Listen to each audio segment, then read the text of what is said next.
Hello there. Can you see me okay? No, it's taking a second. It's just your. There we go. Yeah, I think it has to do with my machine. I should better get a new machine there. But thank you so much for doing this. We are super excited to have you here, ladies and gentlemen. I have Blair Rich from Sprinterlands. He's the founder and the CEO, and as you know, that is one of the or among the top blockchain games that we have, right, with NFTs and all. And we thought it would make sense to have him come over, and he was like kind enough to give time, and he's live with us. And before that, before Blade takes over, I would like to quickly talk about this event. This is, as you all know, that this is the largest game developer conference that happens in India. It's by the industry, for the industry. Over 40 people volunteer, people like me, and a bunch of them who come in and volunteer for this event and support this. So we have like over 5,000 people attending last year. We have like 12,000 people attending registered this year. So it's quite exciting. And we have sponsors from Unreal Engine to MPL and AWS, Glance, Junglee, Genshin, Lakshya, Yes No, Quali, and Succeed Innovation, and Sunday as our Game On, and also Sunday as our track sponsors. So thank you so much, everyone, for joining in. And please post your questions on the Q&A section. And Blair, all yours. All right. Well, thanks for having me. I'm excited to be able to go kind of talk about our project, talk about what we're doing. And so as you mentioned, I'm the CEO and co-founder of a company called Splinterlands. And this is a talk called P2E 101. So P2E stands for Play to Earn. So this is so hopefully this will be a nice experience for the folks that are in the crowd.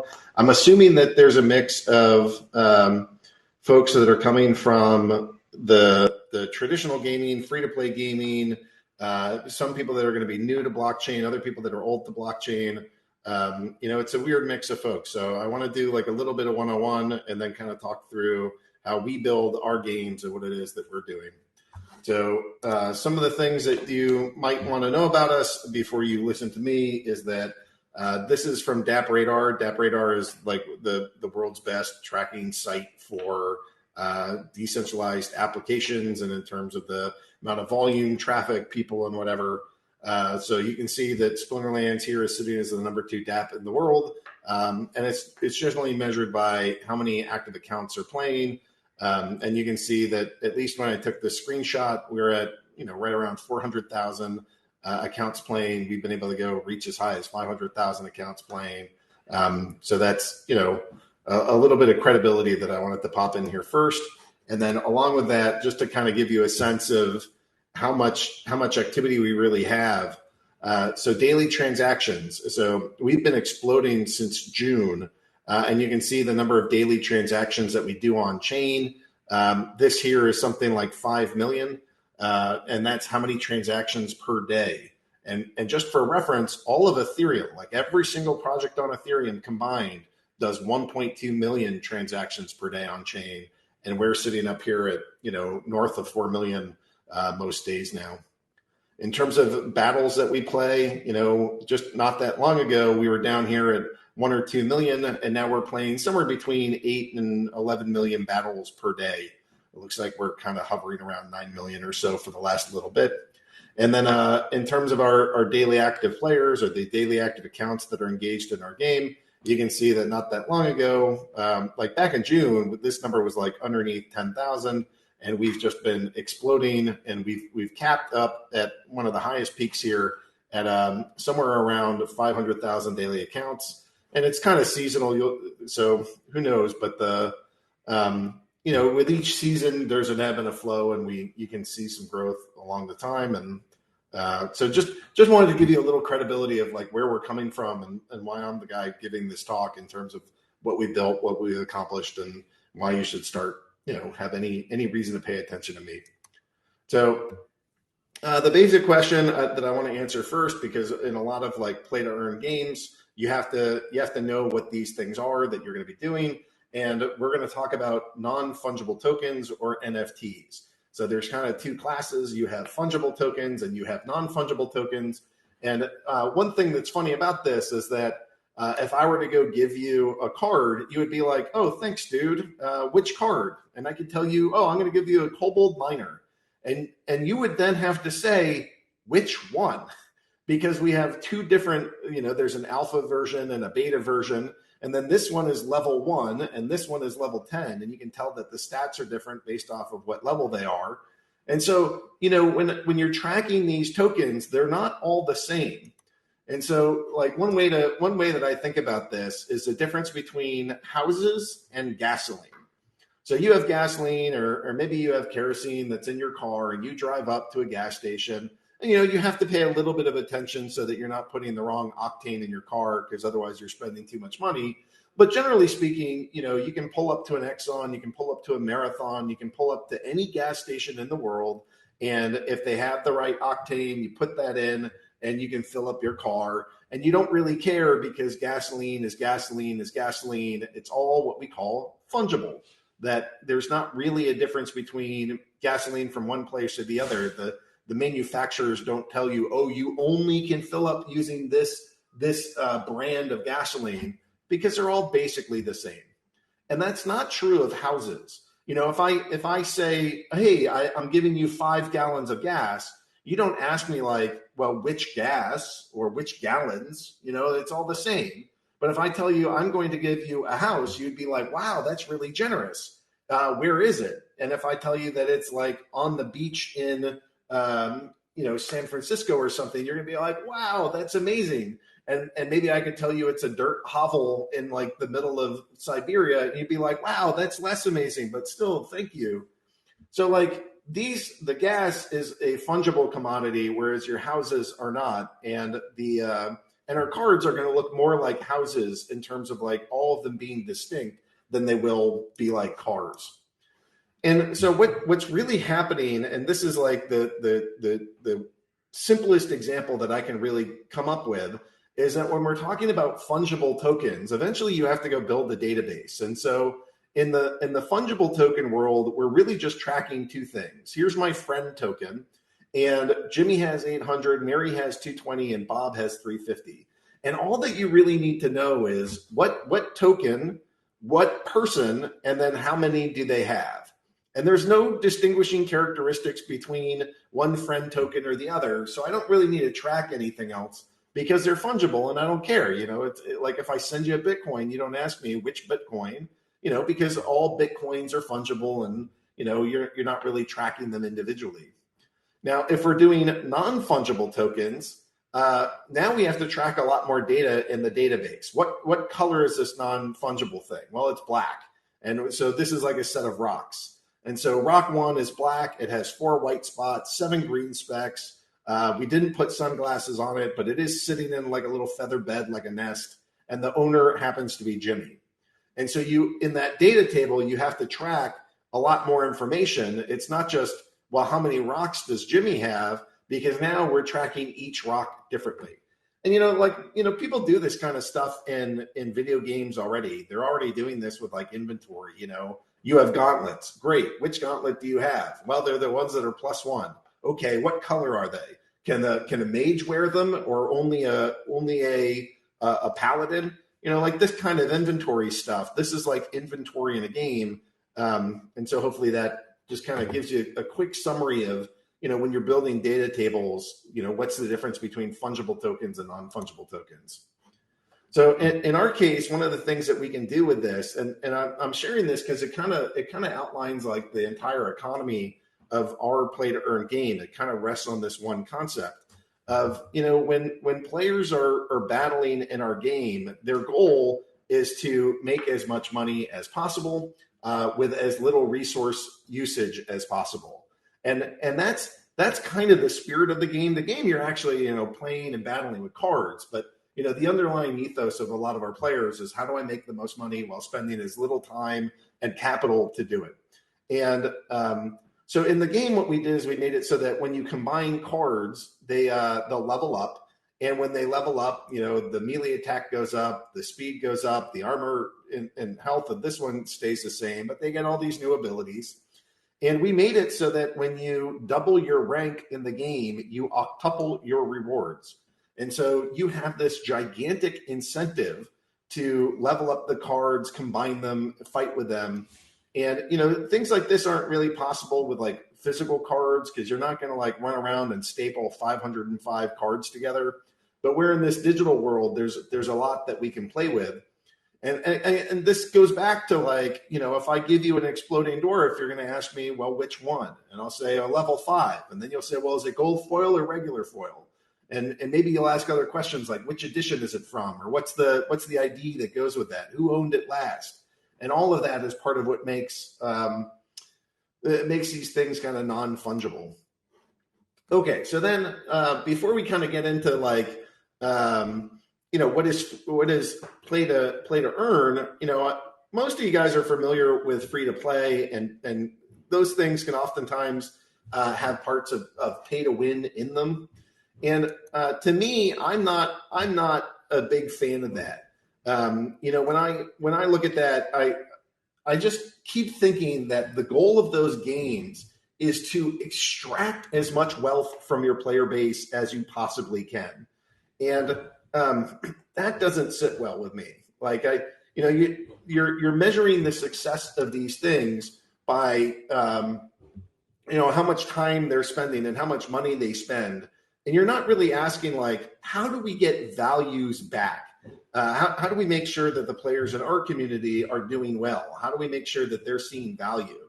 And so in these stake to earn games or these play to earn games, when me and my partner Matt are trying to think through how do we build these games, our first question every single time is, how do we put as much value as possible into the hands of the players? And, so for this, staking isn't just a passive investment. Part of what I like about this thing is that, when you start staking and you start like engaging in this community, you're not just like, hey, money manager, or hey, business, here's my money. Please go give me more money back in 12 months and I'll check in later. You're like actively in this. You are doing things. You are engaged. You are changing pace. You are, trying to figure out the best avenue of success. You're still the captain of your vessel. You're still the person that's in financial control. And I feel like that's a pretty big difference between, I'm going to pay you this money and you're going to suck out, all that money and I'll get some entertainment. But now it's like, we're going to help get value back to you. And not only are we going to help you get value back, we're going to make sure that you're the captain of that vessel. So the problems that I have with like free to play games is that there's no asset ownership. There's no secondary market because you don't own an asset, so you can't trade these things.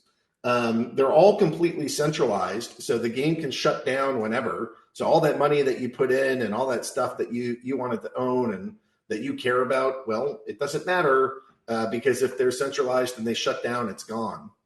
And it really views your money as just like entertainment. It's kind of like going to the movies. You go to the movies, you buy some popcorn, you have a date, and then when you leave, you have that experience, but all the money is gone. The food was eaten. Maybe you have a receipt for it and a memory, but you don't still own anything. And again, I think the measurement that I'm used to hearing from free to play and these traditional games are like, how many hours are people putting into it? How many hours of their day? And like how much money have you spent? It's not. Those things are the questions themselves are selfish. How much of your time have I used? How much of your money have I taken? And those are the things that kind of rub me the wrong way with this. And so with play to earn, here you actually have asset ownership. When you buy that NFT, it's not like you bought something and it's gone. You bought something and now you own an asset.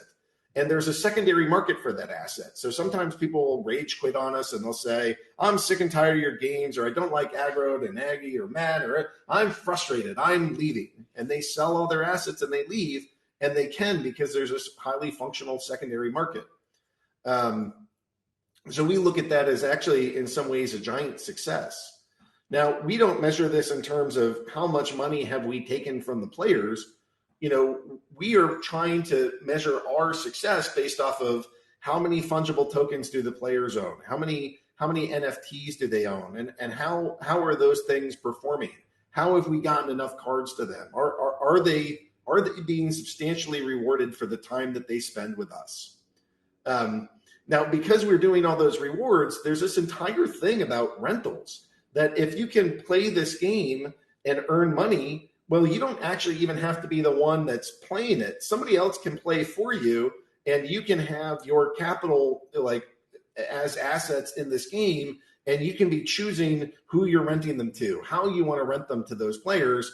And so you can rent these things. And to me, it's better than like owning property. I've rented a house before, and you have like a roof to repair, you have water bills to pay, electrical bills, you have noisy neighbors, you have all these problems that come with this that don't make it just simple passive income. When you're like renting these digital assets, you click a couple buttons and then people start giving you money. And that to me is quite nice. So then these things are maybe if they're not perfectly decentralized, they're way more decentralized. And so that, there's like full records that you can look at. Like if a game were to go print extra tokens or something, you would know when and how and at what time. So that there's some combination of decentralized and verifiable that I think is really powerful. And then, one of the lessons that we learned is that, you come in, you bring your money, you stake it. And then after you've staked it, now you have the right to earn. And so this is actually one of the most critical parts of this, that if you let people earn without staking, that's actually quite bad for the economy. So this is kind of like minimum stakes, but the point is, if they are financially engaged with your community, they should have the right to earn from that community. So if I were to kind of summarize this, the big problem that I'd say that exists in traditional gaming is that you go in, you spend your $60, you buy your game, you hang out, you play, you make a couple friends, you beat the game or you get sick of it, you put it down and you're done. And at the end of that time, you have exactly no dollars to show for it. And I think that's to the frustration of many people. And when you get into like using blockchain, now we have this ability to go combine all of the best parts and leave behind all the worst parts. So like with physical games, they were great because you could trade them and play them and interact with them. But you had to be physically present to play. You had to be at school. You had to be with your brother. You had to be at a shop. You can't just play them from the internet. You can trade stuff because you actually have a physical card, but now you're also worried about like, will somebody tear this card? Will they rip it? Will I get it back? Can I lend it to my friend? Is it counterfeit or not? You have all those kinds of questions. And then for earning, it's really just like a very small segment of professional players that can earn. And with these digital games, you can play them at any time, but the traditional Web 2.0 kind of games don't allow you to trade anything or sell anything. And it's still the earning is only unlocked by professional players. And so where Splinterlands comes in and these blockchain games come in is that you can play them anytime, anywhere because they're web-based. You can trade and sell because you own assets and you can do that anytime, anywhere. And the ability to earn is finally unlocked for everybody. And we think this is a much better system. So that to me was like this big experiment of how is this going to go? We got in here pretty early and, we were like building in one of the worst bear markets ever. Like the Great Depression was a 13% loss in the stock market for what we lived through was something like a 99% decline in the base token. And yet we're still here.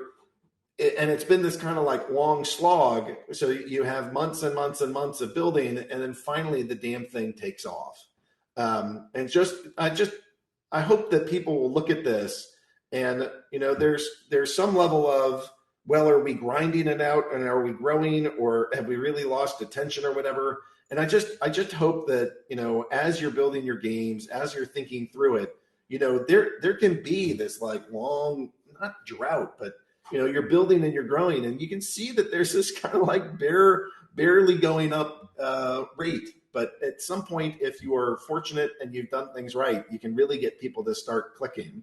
So this is a chart of what we call the Splinterlands market cap. It may not be the best term, but this is like, all the cards are traded on the market, so you can get market prices for the cards. If you aggregate all of the prices of all the cards, you get up to something like $280 million at this point. So, we're a 3.5-year-old project. For most businesses, this would be considered pretty outstanding success. Okay, so then that's sort of like the backdrop. So I'm sorry that I spent maybe a good chunk of my time talking through just the basics, but now what I wanted to do is just kind of guide you guys in thinking, how do we build play to earn games? Because I'm not doing this so that like I can be the only person ever to make this. What I want in this world is peace, prosperity, and freedom. And I think that blockchain games, I think crypto enables that. And I think that the most likely thing to get people into crypto is gaming. So if I can get you guys building games, I can get people into crypto. And I think through that, we can have peace, prosperity, and freedom. And that is my objective. So here are some of my secrets about how we've been successful and what we consider when we're making games. So there are 3 big buckets that you have to be concerned about: your community, your game mechanics, and the economy. So regarding the community, one of the first things I think you need to do is start a Discord. A Discord is a social media application. It's like a Telegram, it's like Slack, but it's specifically designed for gamers. And because of that, there's already a ton of gamers there. So just by starting a Discord and then starting to snoop around in other Discords and in other projects, people that are already gamers are going to be familiar with this, and they're already going to be sort of in that ecosystem with you. And then your job is to go get as many people into that Discord as possible. And I'll share, you really need to set community standards as one of the first things that you do, and make sure that people are going to be treated well in your community, that you don't, allow for bullying and things. But you gotta get people into this room. And then you or one of your partners or people that you work with really need to be engaging with your player base daily, especially your hardcore users. The people that are going to spend the most money really need like your most attention day in and day out. And to do this, I would suggest not only are you interacting inside of that Discord every single day and recruiting people to that Discord every single day, but every single week you do an AMA, which stands for Ask Me Anything. And you just have like a 1 or 2 hour session with the community where the community gets time to ask you whatever they want.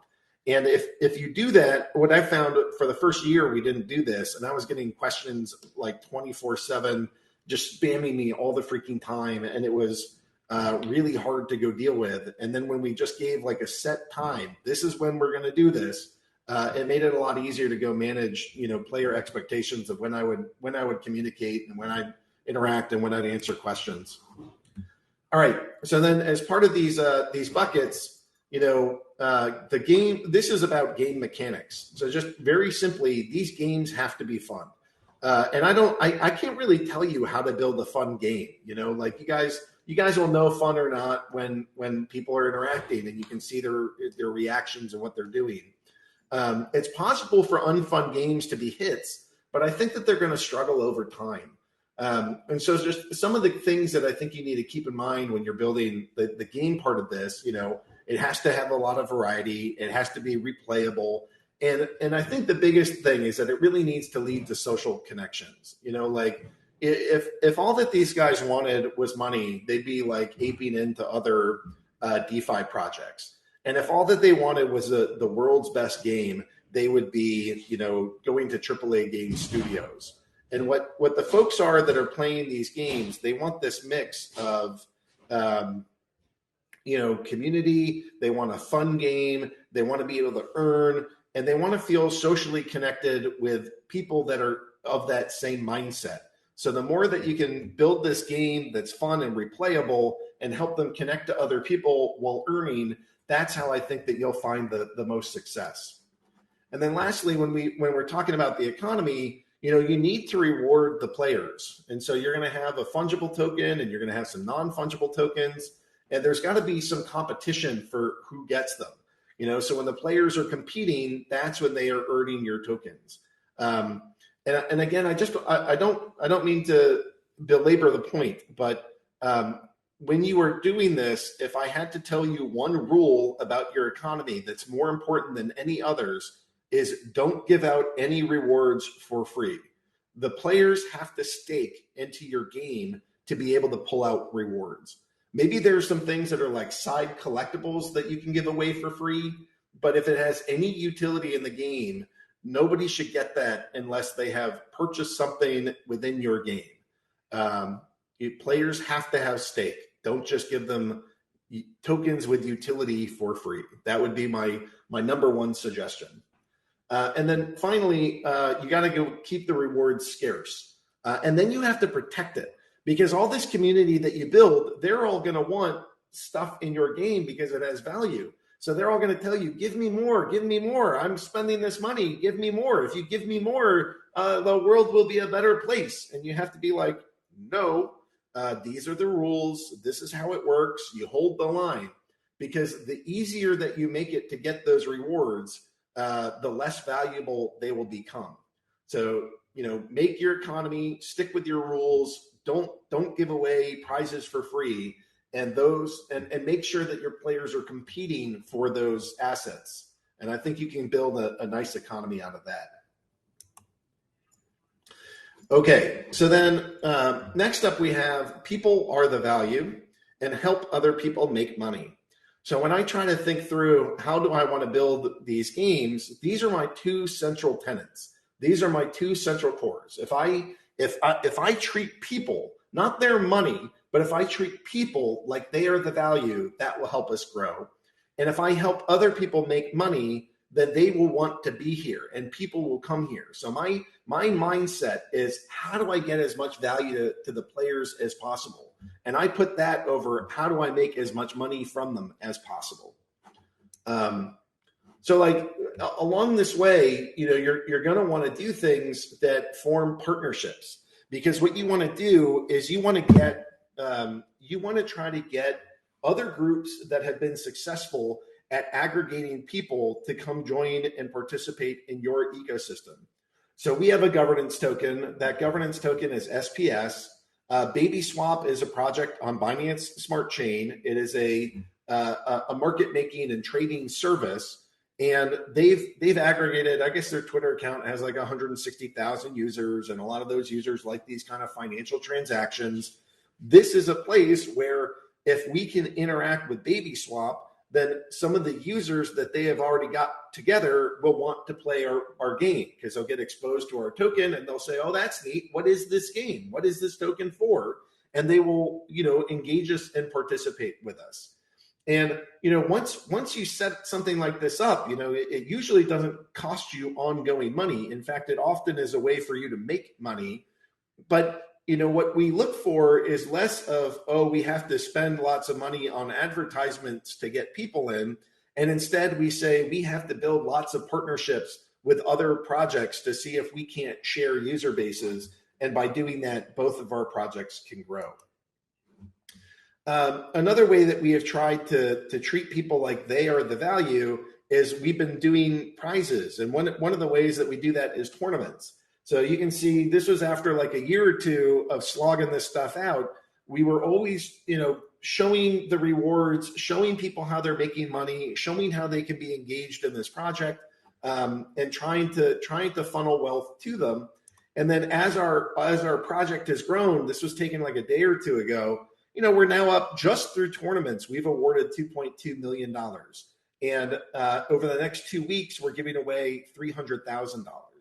And so my focus and what we present in the game is pointed at the user to tell them how much money we are going to give them. And that's the opposite of these free-to-play games where it's spend this money, give that money to us. Our focus is in how much value can we push onto the user. And that I think is, that's night and day difference between the free to play and play to earn genres. All right, so I don't know if you guys have heard this phrase yet, but the best time to raise money is never. if you can get away with doing this project without raising money, that's the best. What you want to do is like get NFTs out, sell NFTs, sell products, make partnerships, do advertisement, do things that generate revenue before you just try to accept money. Doing it this way, you can actually determine if your product idea is any good. You can build a user base, and when you do eventually, if you ever do decide to take money, your project will be more valuable, and your equity will be by the time that you sell your equity, it should be worth more. So the longer you can go without taking any money, the better. And I'd say that it's better to grind it out for a bit. I don't know what a game developer makes in India, but even if it's $50,000 or even $100,000, that might be life-changing amounts of money in India or really almost anywhere in the world, but that's still not a lot of money relative to NFTs in general. And so if you have a good idea and you have a good project and you have a good team and you are building your community, you really shouldn't have all that much difficulty finding ways to sell products to your community and funding your project with the product sales. And so to give an example of that, we had a land sale as part of our game. And, with this land sale, we made like well over $1 million just selling land. And it was kind of Kickstarter-like, where we said, hey, the land isn't ready yet, but we're selling plots. And it's kind of like in Kickstarters where you're like, if you buy these pieces, these little like game pieces or game boards or whatever, then we will ship you this product later.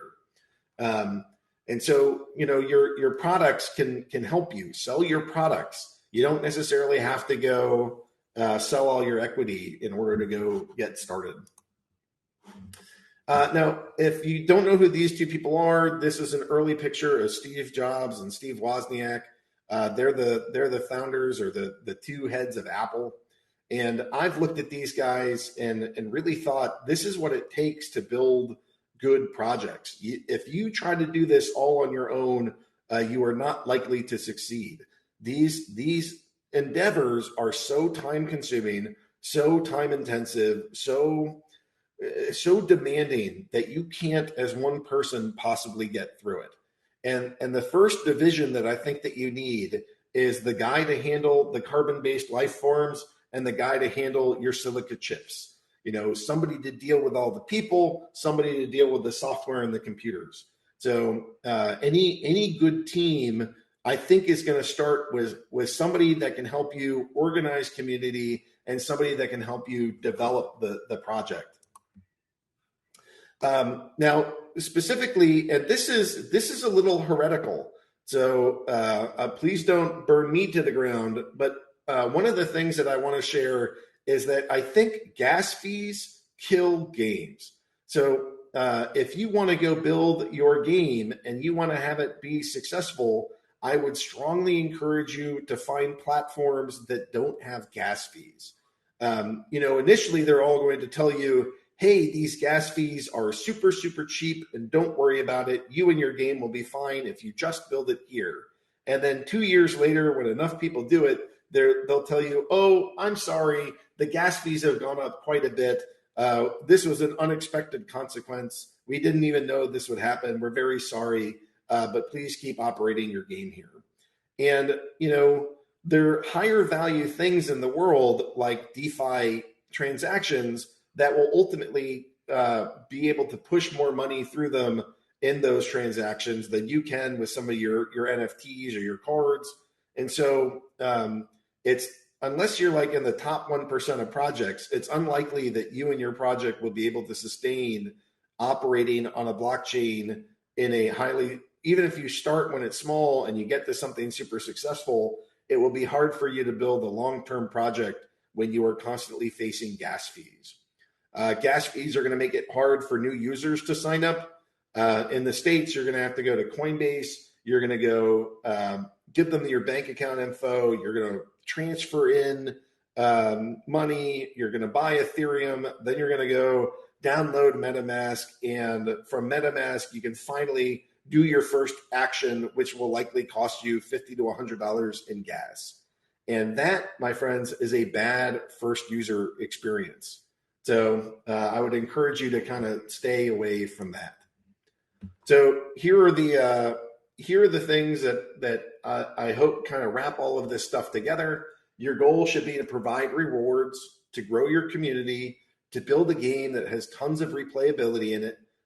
You have to go consider mobile, and I'll tell you, there's nothing harder in the gaming space than blockchain gaming, which is adding layers and layers of complexity and then shrinking it down to a mobile screen so that you only have 1/10 of the spot to do it. You got to build this thing kind of multilingual so that you can bring in lots of different people. You got to expand your team, build your sales and kind of the activity. And as always, you got to watch your spending. So, and that is all you got to do if you hope to go build a successful play to earn and blockchain game. So that's what I wanted to share this morning. I appreciate your time. Thanks for listening to this. I hope it's helpful, and I hope that you feel inspired to come build in this space. I will warn you that it's hard, but it's awesome. Thanks so much, Blair. I know it's hard, but I think with all the things that are happening now, and I think people would be able to take guidance from people like you guys who have done that and build more games. So we can take a few questions if you have time. There was this one question that came in that will pay to earn games going to change the dynamics of how people look at game as entertainment? Do you see that coming in? Yeah, I mean, they will cease to just be entertainment. I mean, they'll be where you park an enormous amount of funds, and they're not simple investments. They're not just like, it's not, there are aspects where maybe you can find some passive income. But generally speaking, when you're doing these games and you're staking, you're still left being the person that's making all of these choices. I'm not just handing it off to some fund manager and saying, hey, fund manager, give me an 8% return every year. I'm still involved. I'm still the captain of that vessel. So I think we're going to move from it is just entertainment to there's a financial component to that entertainment. Yeah, that brings actually, another question. There was this question about that. Will that, since people are actually putting in, pay to earn kind of thing or play to start the game, right? Is that solving your retention problem? Assuming that acquisition problem is solved, right? In the sense, the user acquisition is solved. With pay to earn, that is solving your long-term retention problem. Is that fair to assume? I mean, I think that's what we see, that, players that have, a financial concern are very, very into the game and watching every single minute of it. I mean, the engagement level, the engagement level when you have money on the line just goes up. I mean, there's nothing about it. Like, I like college sports. Sometimes I'll go make a bet with a friend of mine, even if it's $5, it doesn't matter if it's, $1 million or $1. The second that you have some amount of money on the line, it starts getting more exciting. That's just the way that this thing is. So, and that could be social, where now I'm like talking trash to my friends. My team won, your team lost, ha ha ha ha. And it's like the social bet, where it could be like it's a large amount of money. Maybe $50 is like, going to pay my rent that month or something. So it could be a huge amount of money to me. But either way, when you start having stake in the projects, your attention gets laser focused. Brilliant. Thanks for answering that. And there is this interesting notion, as you know, that there are a bunch of people, are into free-to-play games. And the ask is, the question was that someone who has been doing free-to-play game design, will that be, how difficult it is for a free-to-play game designer to design a NFT-based game? Is it like too much, a long learning curve, or what do you think? Well, a game like a play-to-earn game has to do everything that a free-to-play game is doing, but now it has to go use public infrastructure, public blockchains. You have to move tokens instead of just things to your internal database. And you have to make all of that as simple to your user as possible. So like, Right. All of these blockchains make everything more clunky, harder. You're going to forget not only your password, but your keys. Now you forget your keys and you've lost $5,000. There's like consequences to all this that you as a developer have to go consider in your design, and have to make sure that you have made it as easy as possible for somebody that's never done anything like this to start, get ramped up, move into this space, and then move out of it. Right. And question related to the existing one. Someone who has an existing free-to-play game which may be doing moderately well, do you think they can tweak a little bit and customize that with NFT and integrating those APIs and also all the crypto and thingy in that? Would that be an easier way to do it, or you would prefer that have a clean slate and start that? No, I think it's possible to go take the stuff that's already been built and turn it into blockchain things. But the question was, do you think you can tweak it just a little bit? No, I don't think it's that simple. So I do think it's better because remember, people are the value. So if you have this functioning free to play game and you've already attracted an audience and there's already people here doing it, then you've already solved one of like the harder problems of how to get people into this new thing and event. So I wouldn't encourage anybody to just like abandon that and start something different. I would encourage you to go think about, how do I turn this free to play community into a play to earn community? But I would just level set your expectations that when you do that, everything gets harder. A free to play game might run on one server. And for us, I think we have something like 27 that run, and some of those are in duplicate. So it's not just the one thing anymore. If you want to be interoperable on blockchains and you want to go run all these different processes, and you have to worry about block times and public infrastructure and running your own private infrastructure of the public RPCs and the different nodes, there's like a million things that you're going to have to do. So I just want to level set expectations that, this play to earn, I think, is orders of magnitude harder to build and run, and the stakes get so much higher, and the consumers or the users or the players get so much more animated and excited and worried and vocal about every little thing that you're doing, because they might, have more than a car's worth of value sitting in your game. So they become a lot more interested in what you're doing. It's not just, oh, Blizzard did something and I didn't like their call. It's, Blizzard did something and that might impact the value of a $50,000 card that I own.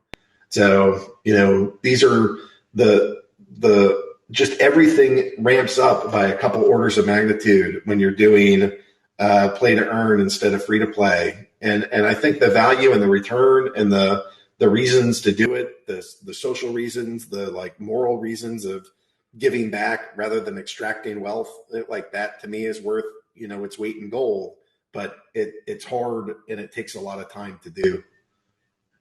Brilliant. One last question.